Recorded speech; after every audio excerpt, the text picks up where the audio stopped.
ओम नमः शिवाय। श्री महापुराण वायव्य संहिता उत्तरार्ध अध्याय 24 पूजन निरूपण। उपमन्यु बोल्या, हे कृष्ण, पूजा स्नाननी पवित्रता માટે ગંધ, ચંદન તથા પુષ્પ જળથી મૂળ મંત્ર દ્વારા પ્રોક્ષણ કરવું, અસ્ત્રો દ્વારા વિઘ્નોનું નિવારણ કરવું, કવચ દ્વારા અવગુંઠન કરવું, સર્વ દિશાઓનો અસ્ત્રન્યાસ કરવો, પૂજા સ્થળની કલ્પના કરવી, પ્રથમ કુશ બિછાવવા અને જળથી માર્જિત કરવા, પ્રોક્ષણી પાત્રી, અર્ધ્યપાત્ર, પાઘ, આચમન વગેરેને 4 પાત્રોને શુદ્ધ કરવા, એનામાં જળ પૂરવું, પાદ્ધ જળમાં ચોખા, કુશ, દુર્વા, જવ, અક્ષત, જળ, ઘી,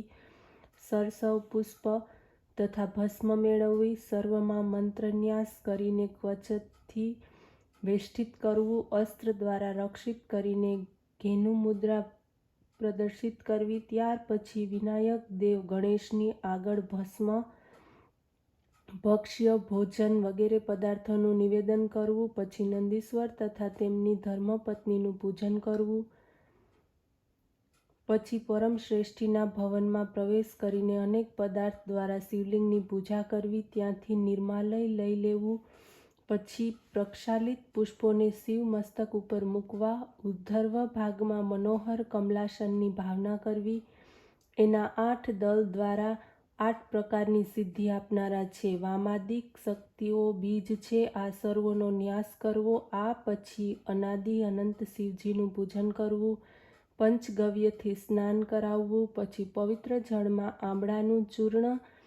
તેમજ હળદર મેળવીને એનો લેપ કરવો, પ્રથમ દેવ સ્નાન હોવું જોઈએ, પછી દેવી સ્નાન વગેરે થઈ ગયા પછી મનોહર વસ્ત્ર તથા યજ્ઞોપવિત ચડાવવું, પાદ્ય, અર્ધ્ય, આચમન, ધૂપ, નૈવેદ્ય, ગંધ, પુષ્પ, ભૂષણ, જળ, મુખવાસ, પુનઃ આચમન વગેરે નિવેદન કરવું, રત્ન જડેલો મુકુટ, અન્ય આભૂષણો, અનેક પ્રકારના પુષ્પો, છત્ર, ચામર, વ્યંજન, દર્પણ વગેરે સર્વ વસ્તુઓ સમર્પિત કરવી, મંગળ ગાયન સાથે આરતી ઉતારવી, ગાયન, વાઘ, જય જયકાર ધ્વનિથી દેવ મંદિરને ગુંજિત કરવું, ભલે પ્રાણ જાય પણ ક્યારેય ભોજન ન કરવું, પછી તે આરતી પાત્ર શિવલિંગ ઉપર 3 વાર ફેરવવું, માથા ઉપર સુગંધિત ભસ્મ લગાડવી, પછી નૈવેદ્ય તથા પુષ્પાંજલિ અર્પિત કરવી, જળ દ્વારા આચમન કરવું, શિવજીને પ્રણામ કરીને અપરાધો માટે ક્ષમા માગવી, આમ આ પૂજન માનસિક ભાવના સાથે કરવામાં આવે તો પરમ ફળની પ્રાપ્તિ થાય છે.